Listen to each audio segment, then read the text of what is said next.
stuff up here? Srivatsa, are you putting this up here? नमस्कार, कैसे हैं? आप थोड़े शेल शॉक्ड लग रहे हो। ये कांग्रेस पार्टी ने क्या कर दिया, कैसे कर दिया? हाँ, अच्छा, इसी के कारण है ये। अच्छा, ज्यादा लोग आ गए। ओके। नहीं, देखिए, आज हम बड़ी इंपॉर्टेंट चीज के बारे में आपको कहना चाहते हैं। पहली बार हमने नोट किया कि चुनाव के समय प्रधानमंत्री ने, होम मिनिस्टर ने और फाइनेंस मिनिस्टर ने स्टॉक मार्केट पर टिप्पणी दी। प्रधानमंत्री ने 2-3 बार, 4 बार देश को कहा कि स्टॉक मार्केट तेजी से आगे बढ़ने जा रही है। होम मिनिस्टर ने सीधा कहा कि 4 जून को स्टॉक मार्केट आसमान में जाएगी, लोगों को खरीदना चाहिए। और यही मैसेज फाइनेंस मिनिस्टर ने दिया। फर्स्ट, ये आज थोड़ा हम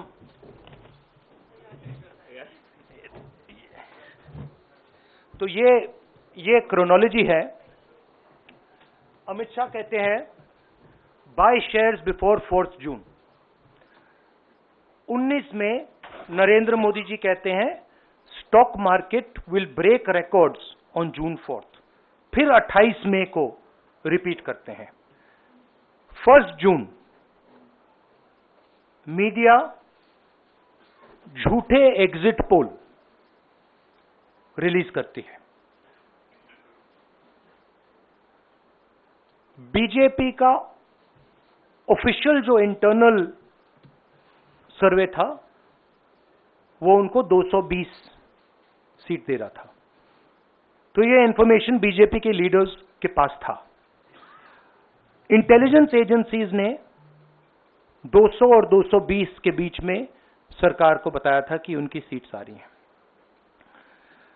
3 जून को स्टॉक मार्केट सारे रिकॉर्ड तोड़ देता है और 4 जून को खटाक से स्टॉक मार्केट अंडरग्राउंड चला जाता है। अगला स्लाइड दिखाइए जरा। ये देखिए, 31 मई massive stock activity, more than double what was there on 30th, more than double what was there on 29, 28. ये अनोमली देखिए। ये कौन लोग हैं? ये वो लोग हैं जो जानते हैं कि कोई ना कोई घपला हो रहा है। हजारों करोड़ रुपए यहां पे इन्वेस्ट हुए हैं। फॉरेन इन्वेस्टर्स ने इन्वेस्ट किए हैं और उसके बाद 30 लाख करोड़ रुपए का लॉस होता है। किसका लॉस होता है? रिटेल इन्वेस्टर्स का लॉस होता है। तो ये जो आप देख रहे हैं, हिंदुस्तान की स्टॉक मार्केट की हिस्ट्री का सबसे बड़ा स्कैम है। और इसके बारे में हम कुछ सवाल पूछना चाहते हैं। पहला सवाल, why did PM and HM give specific investment advice to the 5 crore families investing in the stock market? Is it their job to give investment advice? Second, why both interviews were given to the same media house owned by the same business group, which is also under SEBI investigation for manipulating stock market? Third, what is the connection between the BJP, the fake exit pollsters, and the dubious foreign investors who invested 1 day before the exit polls were announced and made a huge profit at the cost of 5 crore families? We demand a JPC into this. We are absolutely convinced that this is a scam somebody has made thousands of crores of rupees at the cost of Indian retail investors, and the Prime Minister and the Home Minister have given an indication to buy. And this is a criminal act. So we demand today a joint parliamentary committee to investigate this. मैं हिंदी में बोल देता हूं, प्रधानमंत्री ने देश की जनता को इन्वेस्टमेंट एडवाइस क्यों दी, और 5 करोड़ परिवारों को जो इन्वेस्ट करते हैं उनको प्रधानमंत्री ने, होम मिनिस्टर ने स्टॉक खरीदने का आदेश क्यों दिया।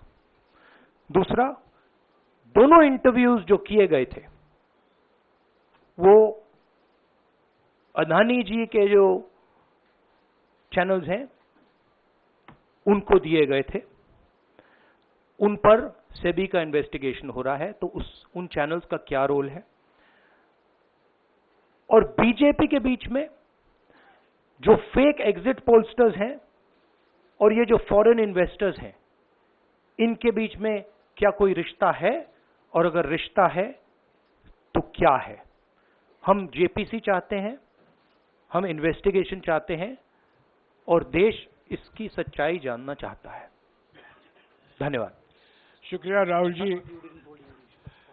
साथियों, अभी अभी राहुल जी ने आपको स्पष्ट तरीके से क्रोनोलॉजी समझ लिया है। बार बार गृह मंत्री कहते थे अब क्रोनोलॉजी समझिए। आज राहुल जी ने देश को क्रोनोलॉजी समझाया है।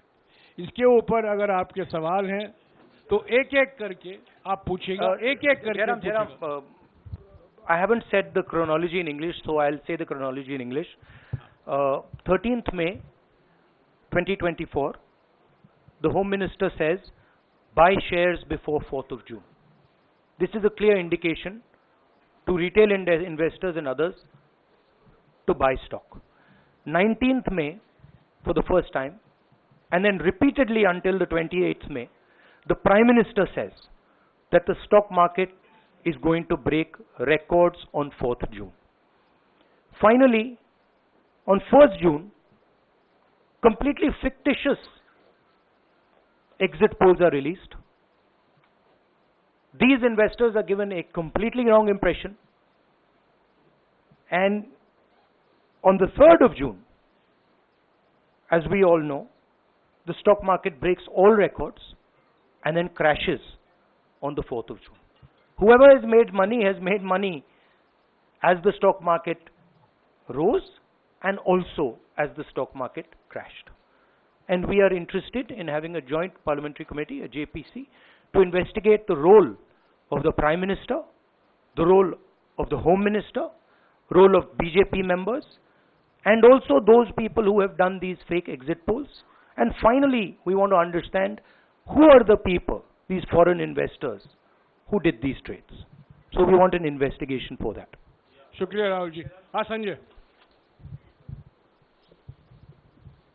राहुल जी, इससे पहले भी आपने अदानी इशू पे जेपीसी पिछली लोकसभा में मांग की थी, तो क्या आप चाहेंगे कि ये इशू और हिंडनबर्ग इशू दोनों कंबाइन हो और दोनों की जांच हो?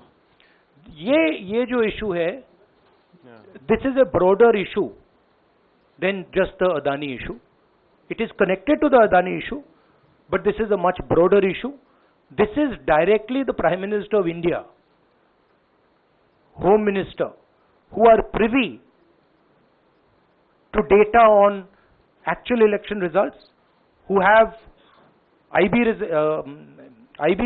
reports, who have their own data, who are advising retail investors to buy stock on the 4th. This has never happened before. And by the way, the Prime Minister has never commented on stock market before this. This is the first time the Prime Minister has commented, very interestingly, and multiple times, one after the other, saying that stock market is going to boom, stock market is going to boom, stock market is going to boom. And at the same time, he has information that the exit polls are wrong. He has information that he knows what is going to happen because he has IB data and he also has his own party data.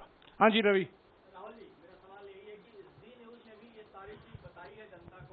चैनलों ने मिलकर ये सब चीज किया है, जिस तरह से एग्जिट पोल करके लोगों को गुमराह किया है, जिस तरह से शेयर बाजार में सारा कुछ हुआ है। जी न्यूज ने भी इस मामले को उठाया है और बताया है, और आपके कहने का सीधा अर्थ है कि अडानी को इसका फायदा उठाने के लिए किया गया है? नहीं, मेरा कहने का ये अर्थ है कि उसमें अडानी इन्वॉल्व हो सकता है, मगर ये अडानी से बहुत बड़ी चीज है। इसमें बीजेपी के सबसे बड़े नेताओं ने कहा है, रिटेल इन्वेस्टर्स को मैसेज दिया है कि आपको स्टॉक खरीदना चाहिए। उनके पास इंफॉर्मेशन थी कि एग्जिट पोल्स गलत हैं, उनके पास इंफॉर्मेशन थी कि बीजेपी को फुल मेजॉरिटी नहीं मिलने वाली है, और वो जानते थे 3 जून को और 4 जून को क्या होने वाला है। कितने का? 30 लाख, कितना 30 लाख करोड़ का नुकसान हुआ है? कितने का? 30 लाख करोड़ रुपए का नुकसान हुआ है, और हजारों लाखों करोड़ रुपए का चुने हुए लोगों को फायदा हुआ है। और हम इंक्वायरी चाहते हैं प्रधानमंत्री पर, होम मिनिस्टर पर, जिन्होंने एग्जिट पोल किया उन पर, और ये जो फॉरेन इन्वेस्टर्स हैं उन पर। हाँ शेमिन,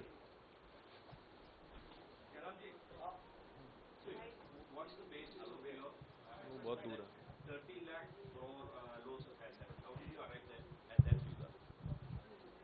Do you want to explain? This is based on the value, market value of all the companies the day before the results came, and the market value of the stock markets of all the companies at the end of the day on results. हाँ संजीव, एक minute Sanjeev. Rahul ji, you've talked about, are you alleging the involvement of the Prime Minister and the Home Minister? Yes. And whose money is it? Yes, Are you that saying is this what their I am money? saying. I am saying that people very high up in the BJP have carried out this scam. I am saying they had partners who carried out these exit polls. We would like to know if these exit polls were actually carried out, if people were actually sent out, and we'd also like to know the methodology of these polls. We'd like to understand who these investors are. We have some sense of who these investors are. So we are not just speaking out of the air. We are confident that if an investigation is done, interesting things will be revealed. And we think the Prime Minister and Home Minister are directly involved in this. हाँ सिद्धार्थ,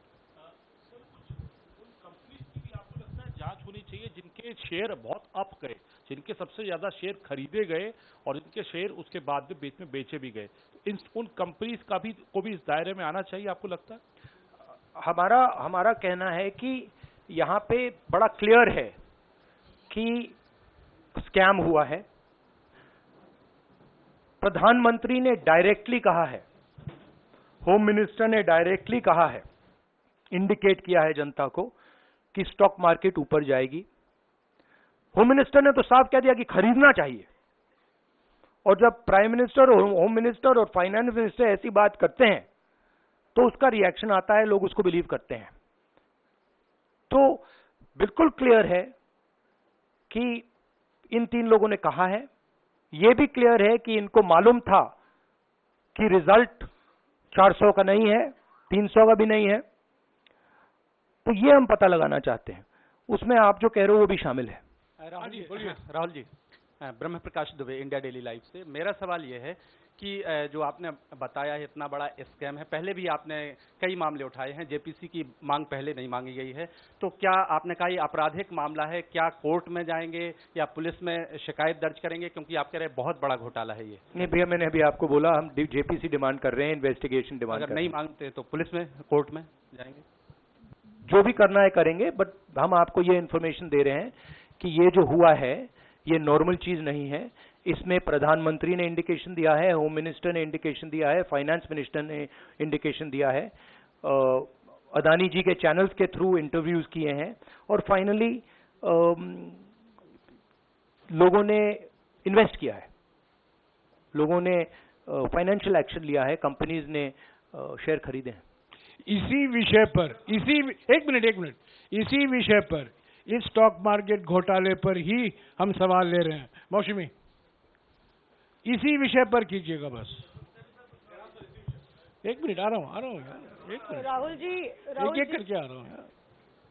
राहुल जी, हम लोग ने पहले भी देखा है कि आप लोग ने कई बारी जब सेशन होता है तो सत्ता पक्ष और विपक्ष आमने सामने होता है, जेपीसी की मांग होती है और सेशन पे सेशन वॉश आउट हो जाते हैं और जनता का पैसा वेस्ट होता है। तो क्या आपको ये तो बीजेपी की लाइन है।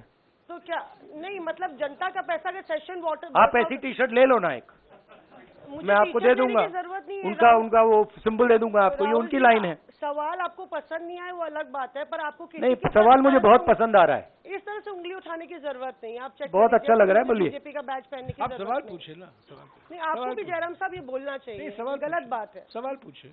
मेरा बस ये सवाल था कि जेपीसी की मांग पे कई बारी कामकाज ठप हो जाता है, तो क्या आपको लगता है कोई और भी राह आप लोग सड़क की राह इख्तियार कर सकते हैं, क्योंकि ये आम आदमी का पैसा है। हम जनता को एक रियलिटी बता रहे हैं कि यहाँ पे क्लियरली एक स्कैम हुआ है। यहाँ पे प्राइम मिनिस्टर ने इंडिकेट किया है, यहाँ पे होम मिनिस्टर ने इंडिकेट किया है, यहाँ पे फाइनेंस मिनिस्टर ने इंडिकेट किया है। नॉर्मली बीजेपी की ये पोजीशन होती है कि जब भी हम कोई मुद्दा उठाते हैं तो हम पार्लियामेंट का टाइम वेस्ट कर रहे हैं। वही पोजीशन आपने अपनाई है, इसीलिए मैंने आपसे कहा कि देखिए आप बीजेपी की पोजीशन ले रही हैं। रियलिटी ये है कि हम जेपीसी करवाएंगे। अब ऑपोजिशन में बहुत ज्यादा ताकत है, बहुत ज्यादा स्ट्रेंथ है और पूरा जो पार्लियामेंट की सिचुएशन है वो बदल गई है। हाँ जैनेंद्र, जेपीसी की मांग जो आपने की है वो तो पार्लियामेंट सेशन में होगी, लेकिन ये जो आम निवेशक हैं देश भर के जिनका 30 लाख करोड़ डूबा है, उनमें कर्नाटक के, तेलंगाना के, हिमाचल के भी लोग होंगे। तीनों राज्यों में आपकी सरकार है, क्या राज्य की जो जांच एजेंसी है उसके जरिए आप जो उन राज्यों के निवेशकों का कम से कम पैसा डूबा है, ये जो आप पूरे नेक्सस की बात आप कर रहे हैं, गुमराह करने की बात कर रहे हैं, क्या वहां से इसके बारे में सोचा जा सकता है, बट ऐसी चीज के लिए शायद जेपीसी सही औजार होगा। हाँ रंजीता, मोहित रंजीता यार, आप पूछते रहे। मोहित चलो, आपको ऐसे सर मैं अपसेट सर मैं मोहित, आपने समझ कर लिया, पूछ लीजिए। सर मैं मोहित हूँ, न्यूज नेशन से। नहीं जानता सर लगातार पिछली घोटालों में भी आपने जेपीसी की बात की थी, आपने हर जांच की बात की और ये एक बड़ा घोटाला सामने आया, इसमें भी आप जेपीसी की मांग कर रहे हैं। कितनी उम्मीद है कि लोग जेपीसी की ये लागू करेंगे? आपको क्या लगता है कि ये जेपीसी लागू करने वाले, अगर नहीं करेंगे फिर क्या करेंगे आप लोग? नहीं, हम प्रेशर लगाएंगे, डालेंगे, बट मुझे लगता है कि जो पहले राजनीतिक सिचुएशन थी, जिस इम्प्यूनिटी के साथ प्रधानमंत्री पहले काम करते थे, मुझे लगता है वो अब खत्म हो गया है, तो दूसरा नतीजा आएगा। राहुल जी, ये आखिरी है क्या और दो लेंगे? ये आखिरी है। ये आखिरी हो गया, इन्होंने कह दिया आखिरी। ओके रंजीता।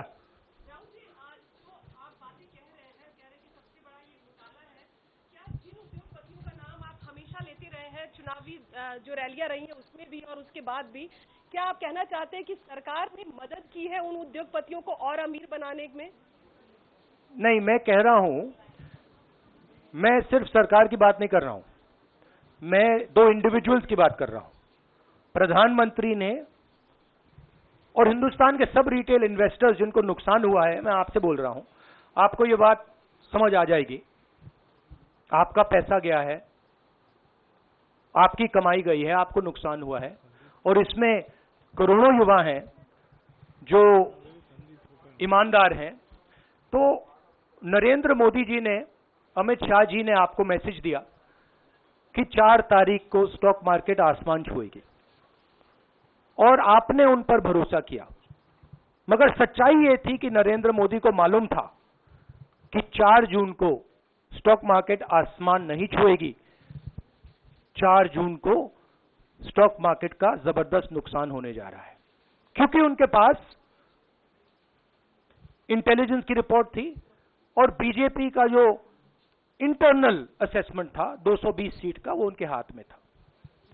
तो मेरा ये सवाल है और मैं आपसे इन्वेस्टर से कहना चाहता हूं कि आपको जो चोट पहुंची है, जो आपको दर्द हुआ है, वो चोट नरेंद्र मोदी जी और अमित शाह के बयान ने आपको पहुंचाई है। और हजारों करोड़ रुपए किसी ना किसी ने चोरी की है, वो आपके जेब से गए हैं, रिटेल इन्वेस्टर्स के जेब से गए हैं।